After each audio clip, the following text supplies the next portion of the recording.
Okay. In fact, I think we should switch sides because that's my better side. Okay. Switch sides. My better side. You have to make the face like this. Hey everyone! Like, oh, Welcome to the channel.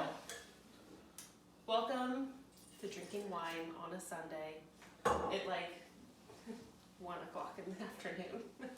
This is our lovely little apartment here in Napa Valley, and we're joining you on a Sunday morning, and we've already popped the first bottle of wine. We did. I made lovely shish kebabs for lunch, which absolutely look amazing. We were not, he can cook too. He's multi-talented.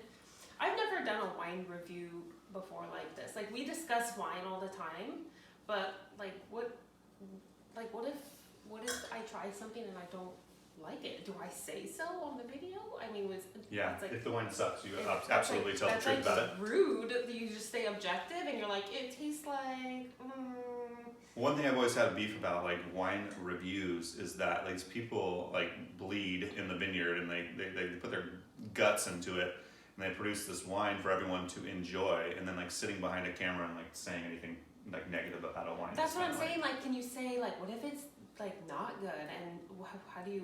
The whole point of like telling people about your impression about a wine, though, is like so you can inform them. So if it's awesome, they buy it. Like, And if it sucks, then they can stay completely away from it. It tastes like dirt, you know, or okay. This wine does not taste like dirt, by the way. It is actually very good. I'm not a huge fan of typically drinking blush or rosé wine. It usually strikes me as somewhat, like it usually has a bite that I don't like, or it tends to feel kind of syrupy on the palate, which I don't like either. But this one is amazing.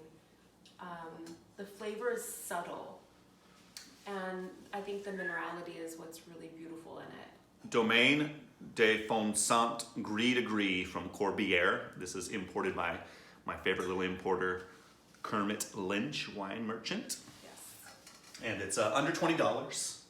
Very affordable rosé. Super light in color. Yeah, it's beautiful. It looks like rose gold.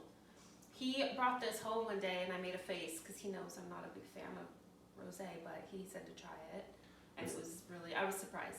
It's 90% Grenache Gris, and it's 5% Mourvedre and 5% Carignan from Corbière, which is in the south of France.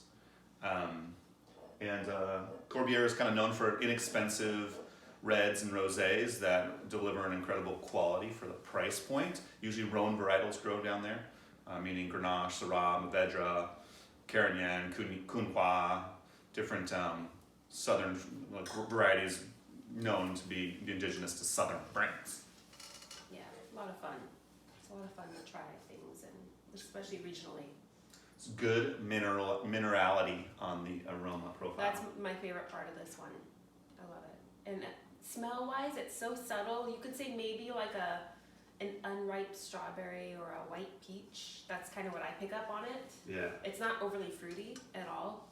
This wine is not sweet. It's rosé. It's not like something like a white Zinfandel or anything like that. In fact, if you were to blind taste it and didn't see like the slightly blush kind of rose gold pink color, you wouldn't even know probably it was rosé. You'd probably figure it was some type of white grape variety like a Sauvignon Blanc or a Pinot Gris or something to that effect. But yeah, just beautiful, beautiful rosé. And like, okay, so when people watch your channel and you show them this great wine, I mean, how do they usually go find it? Like, do they just order it online? Or? Well, this company, Kermit Lynch, has a great website, and they have very affordable prices, and they will ship it to you, of course. If you have a boutique wine shop in your neighborhood that is willing to seek things out through their distributors and special order products for you, then you would ask for Domaine de Fontsainte, which is Kermit Lynch who imports it. And Kermit Lynch is in most large markets around the country, and they bring wine into most states. So you probably would be able to find this one, although they are kind of boutique productions, and you're definitely not going to be able to find this at like your local Bevmo or like your local grocer, unless you live in Napa Valley, of course, which the grocery stores have a lot of good wine. That'd be my other question too, because we do live in wine country, and there's so many things here that are wonderful, but I just wonder how you would go about buying them if they're not in your local Safeway or Rayleigh's or Albertsons or Yeah, most people nowadays can purchase wine online, depending on which state you're in, and you can get wine shipped directly to your doorstep. That's cool. And I would definitely go to kermitlynch.com and try to figure out Put a if link that's up available. there. Yeah, I can link that in the description Yeah. of the video for everyone. What do you guys want to know more about? Like, he wants some more content to do with his videos, and I'm like, you should do something like how to get a broken cork out of a wine bottle without putting a bunch of cork in your wine. I don't know, that just seems like useful to me because I do that all the time. I break corks. Yeah. But yeah, submit like your requests, see what you want them to talk about or go over. I think with Thanksgiving coming up too, maybe you should do like a wine pairing. Yeah. Not your typical like Cab goes with steak or Sauvignon Blanc goes with fish. Like, think of it more of a principle-based lesson or something. That'd be fun. This wine is like really a good pairing for things in Thanksgiving. I think it would go really well with turkey and stuff like that. I mean, it has great acidity. It would be amazing with different types of salads that have like a fair amount of acid in the dressing, maybe like a vinaigrette or something like that. Definitely good with like all types of cheeses, kind of lighter style cheeses that are not like ultra pungent, but maybe like a brie or a triple cream brie or Ooh, Brie's something so creamy good. like that would cut through some of that fat in the cheese. But That'd be great.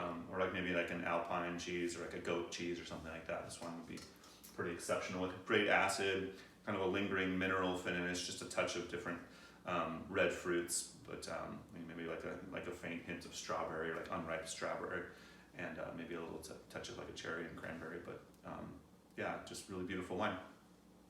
Sounds good. Time to go drink it. See you guys later.